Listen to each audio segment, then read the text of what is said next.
Саламатсыздарбы, кабарлар маалымат программасы, студияда Диана Нурлан кызы. Кыргыз Республикасынын мамлекеттик символдорунун бири гербибиздин кабыл алынгандыгына 14 январда 30 жыл толот. Гербтин авторлордун бири кыргыз милициясынын генерал-майору Садырбек Дубанаев экендигин белгилей кетсек. Мен өзүмдүн эмгегим катары мамлекеттик белгини түзүүнү демилгелегендигинде эсептейм.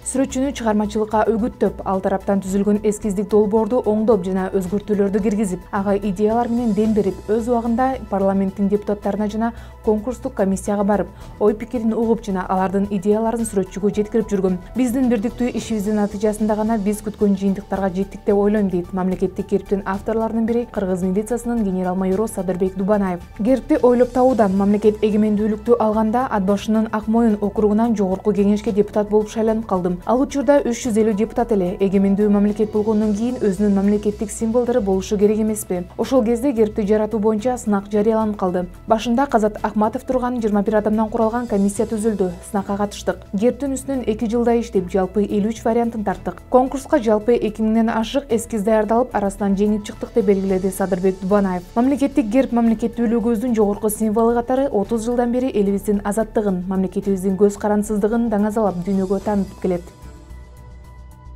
9 январ күнү Ички иштер министрлигинин жыйындар залында ардагерлер кеңешинин онлайн отуруму болуп өттү.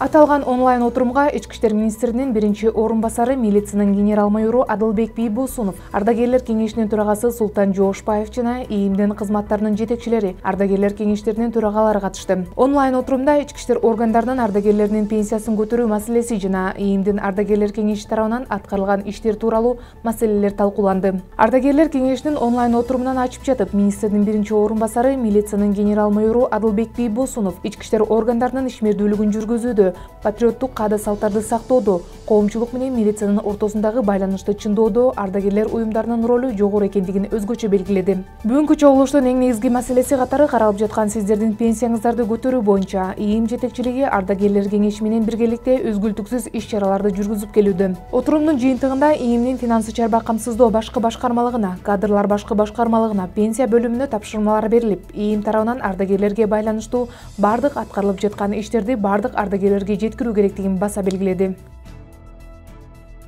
10 январ күнү Ички иштер министрлигинин Атайын багыттагы полкунун 2023 жылдын ишмердүүлүгүн жыйынтыктоочу ыкчам кеңешмеси өттү.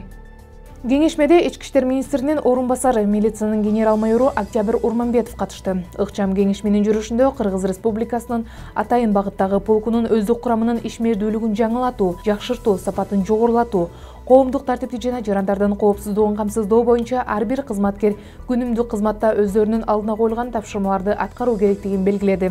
Ошондой эле Атайын багыттагы полктун негизги багыты болгон көчүрмөн даярдыгын жогорку деңгээлде кармоо жана жеке тарбиялоо иштерин жүргүзүүдө жаңы ыкмаларды колдонууну буйруду. ИИМдин кылмыш иликтөө башкы башкармалыгынын 4-чү башкармалыгынын кызматкерлери ар кандай чөйрөдөгү мыйзамсыз жоосундарды жана коррупциялык көрүнүштөрдүн бетин ачуу багытында күчөтүлгөн тартипте иш алып барууда.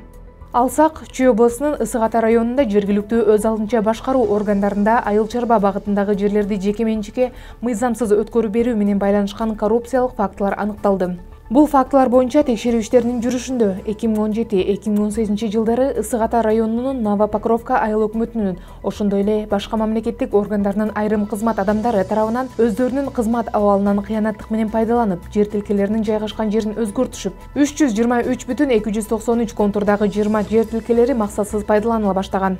Жогоруда аталган жагдайлардын кесепетинен мамлекеттин кызыкчылыгына оор залал келген учурда бул жер тилкелеринде жеке турак жайлардын курулуш иштери жүрүп жатат. Аталган фактылар боюнча чогултулган материалдардын негизинде Кыргыз Республикасынын ИИМдин тергөө кызматы тарабынан Кыргыз Республикасынын кылмыш жаза кодексинин 336-беренеси менен кылмыш иши козголгон. 2023 жылдын 8 декабрында мыйзамсыз иш-аракеттерге катыштыгын тактоо максатында 16 адамдын туруктуу жашаган жерлеринде тинтүү жүргүзүлгөн. Жүргүзүлгөн ыкчам иликтөө иш-чараларынын жүрүшүндө кылмышка шектүүлөр аныкталып, убактылуу кармоочу жайга кармалышты. Бишкекте жүзүн таануу функциясы бар сырткы видео байкоо камераларынын жардамы менен КМШ өлкөлөрүнүн биринде издөө жарыяланган жаран аныкталды. Видео байкоо камералары аны пирамида схемасын түзүү жана жетектөө үчүн издөөдө жүргөн адам катары тастыктаган. Буга чейин Алматы шаарынын Медеу райондук полиция башкармалыгы тарабынан Казакстан Республикасынын Кылмыш жаза кодексинин 217-беренеси боюнча издөө жарыяланган. Өздөрүнүн жараны ОА Бишкек шаарындагы камераларга 2023-жылдын декабрь айынын аягында түшүп калган. Ага карата бөгөт коюу чарасы камакка алуу болгон. Кирешелүү инвестицияларды тураган бул долбоордун лидерлерин кармай баштаганда ал изин жашырып кетүүгө үлгүргөн. Бишкекте изделип жаткан Алматы шаарынын тургуну ОА камакка алынды. 8 январ күнү болжол менен саат 15:25 чамасында шаардык милициянын нөмөт кызматына телефон аркылуу билдирүү түшүп, анда көлмөнүн үстүндө коньки тээп жаткан балдар муз астына кирип кеткендигин маалымдаган. Балыкчы шаардык ички иштер башкармалыгынын участкалык милициянын ыйгарым өкүлү, милициянын улук лейтенанты Амантур Бакиров өзүнүн кесиптештери менен тез арада жардам берүү үчүн окуя болгон жерге жөнөшкөн. Көлмөнүн үстүндөгү муз ичке болгондуктан балдар сууда араң карманып турушкан. Милиция кызматкери үстүндөгү формасын чече коюп, муз болгон көлмөгө кирип балдарды куткарууга аракет кылган. Куткарылган балдар 10 жана 12 жаштагы бир туугандар болуп чыгышты. Алар медицина кызматкерлерине өткөрүлүп берилип, азыркы учурда балдардын ден соолуктарына коркунуч жок. Ички иштер министрлигинин кылмыш иликтөө башкы башкармалыгынын ыкчам кызматкерлери тарабынан Нарын, Ысык Көл жана Чүй областарынын аймагында мал уурулук менен алектенген кылмыштуу топ кармалды. Чогултулган материалдар Бишкек шаарынын Свердлов райондук ички иштер башкармалыгына катталып, текшерүү иштери башталган. 4-январда ИИМдин кылмыш иликтөө башкы башкармалыгынын кызматкерлеринин ыкчам издөө иш-чараларынын жүрүшүндө Бишкек шаарынын көчөлөрүнүн биринде Нарын областынан келген Mercedes-Benz Sprinter жүк ташуучу унаа токтотулуп, ичинде уурдалган 2 жылкы табылды. Аталган факты боюнча Нарын облусунун Кочкор районунун аймагында жылкылар уурдалган. Кылмышка шектүү катары кылмыш тобунун мүчөлөрү кармалды. Кармалган адамдар мурда бир нече жолу анын ичинде оор кылмыштар үчүн соттолгон. Алардын бири кылмыш жоопкерчилигине 16 жолу тартылган. Учурда алардын баары Кочкор райондук ички иштер бөлүмүнүн убактылуу кармоочу жайына киргизилди.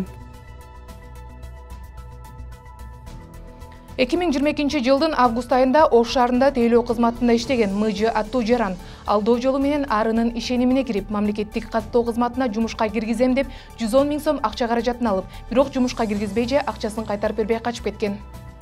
Аталган окуя боюнча арыз менен кайрылып, Кыргыз Республикасынын Кылмыш жаза кодексинин 209-беренеси менен кылмыш иши козголгон. ИИМдин кылмыш иликтөө башкы башкармалыгынын кызматкерлеринин жүргүзгөн ыкчам иш-чараларынын натыйжасында алдамчылык фактысына тиешелүү Ош шаарында калктуу тейлөө кызматында башкы оператор болуп иштеген 30 жаштагы МЖ аттуу жаран экендиги аныкталган. Ыкчам жүргүзүлгөн иш-чараларынын негизинде МЖ тергөө кызматына алынып келинип, учурда кылмыш иши боюнча тергөө улантылып жатат. 2024-жылдын 11 январында Бишкек шаарынын Ленин райондук ички иштер башкармалыгынын кызматкерлери Жалгичи районунда мурда Россия Федерациясынын кылмыш жаза кодексинин 322-беренеси мамлекеттик чек араны мыйзамсыз кесип өтүү боюнча издөөдө жүргөн УБ аттуу жаранды кармаган.